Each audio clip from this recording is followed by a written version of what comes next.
Here are 5 pieces of common sales advice that are killing your deals right now, today, in 2026. I've reviewed over 15,000 sales calls, both B2B and B2C, and I built sales teams to over 100 members, collecting over $6 million in cash per month. So at this point in sales, after my 12-year career, I know a lot about what works and what doesn't. Now, some sales advice is timeless. Some is just plain wrong, and some is rinsed, meaning maybe it had a great effect back in 2023 or 2020 or even 2015, but now in 2026 and beyond, it's just not going to cut it anymore. Knowing that difference is what is going to separate you from a $100K a month closer in commissions, and is going to separate the business owner who's profiting $80K plus per month from the business owner who's losing $30K per month. If you don't know me, my name is Drew Long. I run the sales solutions company Cadence. And in this video, we're going to break down the 5 most rinsed pieces of sales advice that is still being taught by most gurus on the internet right now in 2026. And the only reason I record these videos is to help you prosper in sales. So let's get into the advice right now. Bad advice number 1, start with rapport. I hate this one. Rapport does not close deals, guys. Knowing the Cowboys or insert local sports team or having gone to school in the same zip code does not mean you're going to win the business. This is some of the most old school sales advice that exists, meaning it's advice that worked in the 80s, right? Maybe we used affinity to buy from people that we liked in the 1980s, but we don't do that anymore in 2026. Look, here's the reality. The first 30 seconds of the call establishes your status relative to your prospects. If you're using that first 30 seconds to try to do old 1980s rapport-based building selling, then the status is going to go out the window, and they're not going to trust you as an established professional in 2026 because you're still using tactics from the year of our Lord, 1986. And what actually happens, in fact, is they're going to get impatient with you and start pushing you around because you've shown yourself to be lower status, shown yourself to be using outdated tactics. You don't want this. Real rapport doesn't happen based on affinity. It happens because of precise diagnostic competence and your ability to display to your prospects that you know their industry, you know their competitors, and you know the solution space much better than they do. We're going to talk a little bit more about how you can leverage this to your advantage in just a few minutes, so stay tuned. Look, guys, the fix is you guys need to get to your agenda within the first 10 seconds. I would say not even 30 seconds. Get to your agenda, get to the frame, get to the meat of the call right away. Don't waste time. Don't talk about the local sports team or try to be their buddy or talk about the weather. Do use the fig jam technique, which we're going to get to in a moment. Bad advice number 2, match their energy. This is also sometimes told or trained as bring massive energy, get excited, make the prospect feel the momentum. This is sales as performance. Own the room. But here's what actually happens when you have to put on energy for a call. First of all, it's going to tire you out and you're not going to sell effectively if you're tired. Second, if the prospect registers that you're excited, this is going to feel like something that doesn't happen to you every day. In other words, it's going to feel unusual. And as soon as something is unusual, that must mean it doesn't happen very often. And therefore, you're not really a professional. This is especially true in the close. If you get excited and your energy spikes every time you go to collect a credit card or a bank account, then by default, it must not be a common occurrence. Therefore, not many people must buy. Therefore, this person should rethink it and take the night to think about it, think it over before they actually do complete the transaction. My 71% closer and other closers that I've trained to close at over 50% conversion on qualified offers had what I consider a bedroom voice, or a completely flat and not monotone, but a calm tonality. They had what I consider or call either a military pilot voice or a whitewater river rafting guide voice, meaning it was very normal to them to sound calm even when the prospect was pushing them or aggravating them or giving them a hard time. Closing should feel routine and administrative and not exciting. Guys, if you're enjoying this video so far and you're finding value in the information I'm sharing, realize that it doesn't matter if you understand this intellectually. What matters is that it's practice and that it's real for you. So because of that, I'm going to invite you to join my school community. Link in the description. It's completely free for 7 days. You could come in and try out the techniques, take a look at a lot of additional content we have. But the thing that's really going to help you is we're going to help pair you up with a role play partner. And then at higher levels, you can also get your own calls reviewed by me every Friday. We can do a call breakdown. We can do a role play scenario, and we're going to skyrocket your skills a lot faster. Now, back to the video. Bad advice number 3 is you must always run a discovery before you pitch. You must never share or present pricing before you've done a discovery. You hear this advice from tons of gurus. Don't share pricing until you've run discovery. You need to dig out the pain before you present pricing. Deflect if they ask you to pitch and come back to it later. The problem with all this, guys, is that the market is sophisticating and everybody is accustomed to the concept of a discovery and having to sit through a bunch of pre-formatted questions before you get any information from a seller or a vendor. I literally got this email for a prospect on one of the teams that I serve this week, where the prospect, who was a high-level operator, literally sent the following email. I am not going to sit for another discovery session. You need to come prepared with a well-thought-out turnkey solutions that work specifically for my business.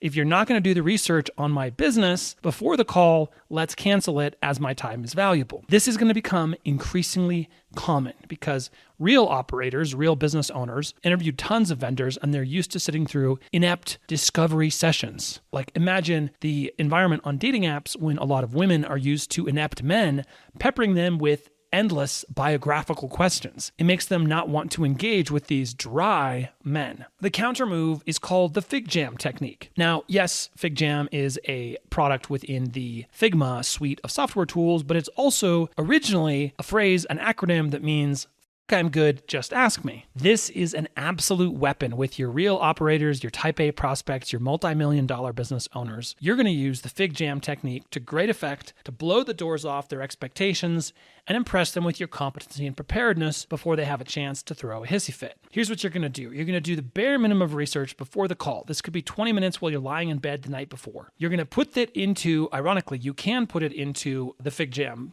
layout, or you can just put it into a slide deck, whatever you want. Just make it very quick and dirty. It doesn't need to be polished. It shouldn't be polished. The whole point is that it's rough and ready. You're going to research their website, their competitors, changes to the market, changes to their competitors, social media, their problems. Now, here's how you're going to execute the technique. You're going to have done this research beforehand. You're going to hop onto the call, and you're going to launch pretty much right into the research you've done. You're going to say, hey, Mr. Customer, I've spent some time looking at your website and looking at your industry, and I have a few conclusions, a few things I can tell right away that I'd like to share with you. And you're going to screen share and you're going to go through your research right away. Now, you can conduct this operation. Now, you're going to tell them, you're going to share with them your research for as long as it takes. It could be 5 minutes, could be 10 minutes, could be 20. And at that point, you're going to have established so much credibility and competence that they are going to open up the doors and they are going to share with you more about their business. Law of reciprocity now demands they actually tell you more about what it is that they're looking for from you as a vendor. You've earned these answers with a demonstration of competence. Fig Jam goes first, just with key prospects,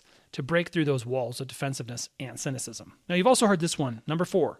Build a yes ladder. Now, you've always heard this one as well. This is from the classic Boiler Room film where if you were drowning and I threw you a life jacket, would you grab it? Yes. Great. Pick up 20 shares of stock. I won't let you down. The whole advice here revolves around getting them to say yes to small things and really saying yes to anything and building that yes ladder throughout the whole call so that then it's easier for them to say, yes, would you like to move forward, or cash or credit? But the thing is, the prospects have seen this movie. They've bought things before. They've had a yes ladder run on them before. So it's very common for them to spot this and for it to trigger in their mind like, oh, I'm being sold to right now. Often they're going to give you the yeses that you want, but in their mind, quietly, without telling you, they're planning their escape off the call. And then what's going to happen is at the end of the call, they're going to say, I need to think about it, and they're going to get off the call without a decision. What actually happened was you spent a whole call training your prospects to be agreeable rather than being real with you and being honest. Agreeable prospects are the most dangerous kind. They're going to give you the answer that you've trained them that you want, while in the back of their mind saying, I'm not going to be honest with this dude whatsoever. He's never going to get the real truth about my situation out of me. We call this being yesed to death. The inversion of this is you need to agitate the objection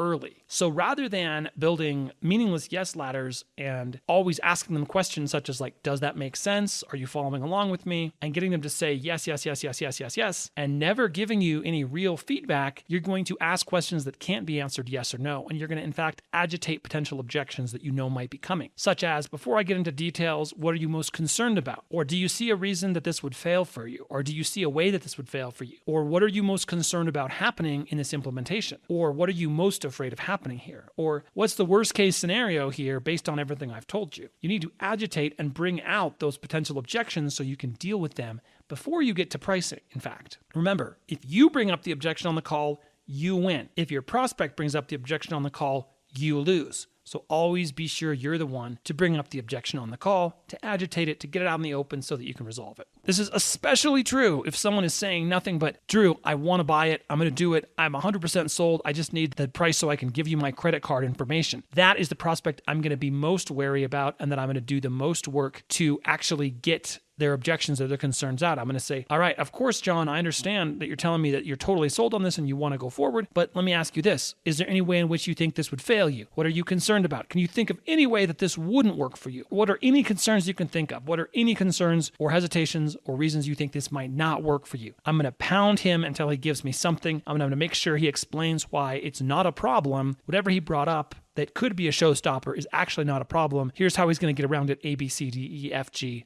all the way through to Z. Bad advice. Number 5, master objection handling. The close is where deals are won and lost. You guys should know this. Objection handling is not that useful of a skill. The whole point of a sales call is you should remove the objections before they even come up at the end of the call, which is what a lot of my other content is designed to help you do. Well, this single piece of advice sends salespeople to the wrong place in the call. It's the end of the call where they think their problems are. That's sexy. Obviously on social media, the thing that gets views, it gets clicks. It's very dopamine heavy. It's very sexy, is a 90-second reel of a closer taking someone from, I'm not doing this today, man, to, okay, here's my credit card, I'm going to do it. And of course, let's put aside for the moment the fact that most of those videos are extremely heavily edited and might not even be the same prospect at the start or the end of the call. The point is, that's not what's really most effective in sales. What's most effective in sales is setting up the call from the beginning for an objectionless close. In the front of the call, you're doing discovery and you're doing pain dimensionalization, cost of an action, all that stuff. In the middle, you're summarizing discovery, you're asking for permission, you're tying them down on all the components of your service that are actually going to deliver value to them. And then the close, you're going to arrive there and the issues are going to have been resolved earlier. There's going to be no objections. When a prospect says, I need to think about it, it's not because of something you did 2 minutes ago. It's because of something you did 45 minutes ago. Objections start at the beginning of the call.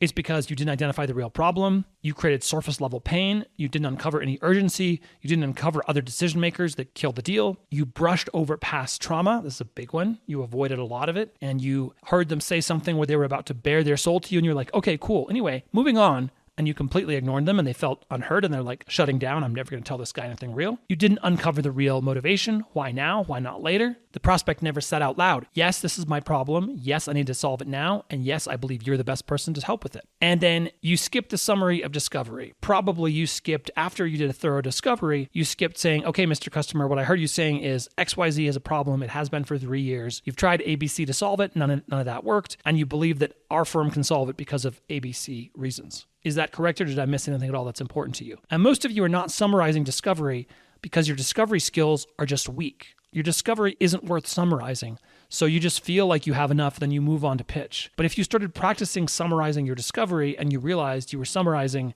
kind of a weak sauce discovery, you would quickly realize you would be forced to uncover that fact and you would have to go back and ask them more questions and get a more thorough discovery out. I have seen teams drill objection handling for months and maybe get a 5% improvement in close rate. And then I've seen other teams fix their discovery up front without even worrying about objection handling and get a 20 to 40% close rate in weeks, not months. So of the 2 parts of the call that you could practice, the beginning is much more important to practice than the end. But of course, nobody wants to practice it because it's way harder to practice than objection rebuttals. But you have to go towards difficulty in sales to make more money, not go towards what's easiest. All right, bonus, I've got to over-deliver for you guys. The worst piece of advice in 2026 and beyond, I'm sure, is that a high-ticket closing school can get you to $20K a month commissions in just 3 months. I did a whole video on this. You can click it and check it out here. What actually works, instead of closing schools, you don't need to go to some $5,000, $10,000, $3,000 a month thing. You can just plug yourself into a community where there's high repetition,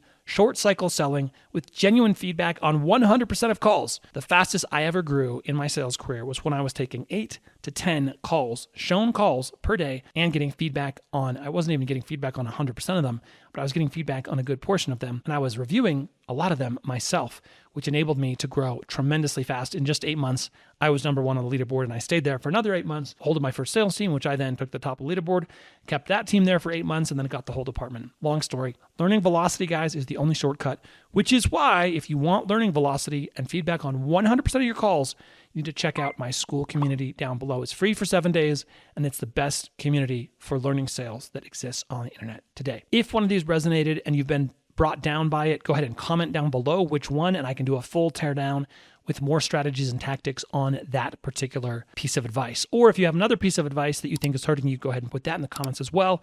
Otherwise, like, subscribe, hit the bell. You know what the algorithm needs, and let's prosper together.